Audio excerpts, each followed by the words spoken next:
இப்போ பார்த்தீங்கன்னா, நான் பொள்ளாச்சியில இருக்கிறேன். பொள்ளாச்சியில எங்கன்னா, என்னோட ஒய்ஃபோட ஊர்ல தான் இருக்கிறோம். இது ஊர் பேர் பார்த்தீங்கன்னா, கொல்லாக்காபாளையம். ஏற்கனவே நெறைய வீடியோ சொல்லியிருப்பேன் கொல்லாக்காபாளையம் ஒய்ஃபோட ஊருன்னு. அங்க தான் இருக்கிறேன். இங்க ஒரு கோயில் விசேஷத்துக்காக வந்திருந்தேன். வந்தப்ப நம்ம ரிலேட்டிவ் வீட்டு வந்தப்ப பார்த்தீங்கன்னா, வெளிய ஒரு சூப்பரா கார்டன் மாரி செட் பண்ணி வச்சிருந்தாங்க. இதெல்லாம் பார்க்கும்போது அத்தனை மூலிகை செடிகளா இருக்குது. அத பார்க்கும்போது எனக்கு ரொம்ப ஆசையா போச்சு. இங்க பாருங்களேன். இது பார்த்தீங்கன்னா, தண்டங்கீரை.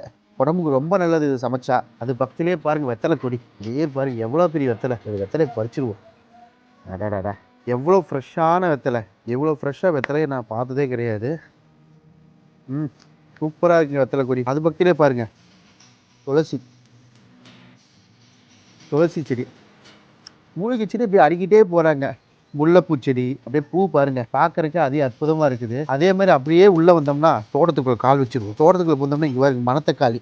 இந்த சுக்கட்டி கீரைம்பாங்க. இது வந்து வாய் புண்ணு, குடல் புண்ணு இருந்தா ரொம்ப நல்லதும்பாங்க. இதையும் சாப்பிட்டுருவோம். மெயினா இந்த சுக்கட்டி கீரைய பார்த்தா ரொம்ப ஆசையா இருக்கிறது. இந்த மாரி இங்க இருக்கு பார்த்தீங்களா? நல்லா டேஸ்ட்டா இருக்கு. நெறைய பேருக்கு இது ரொம்ப பிடிக்கும்.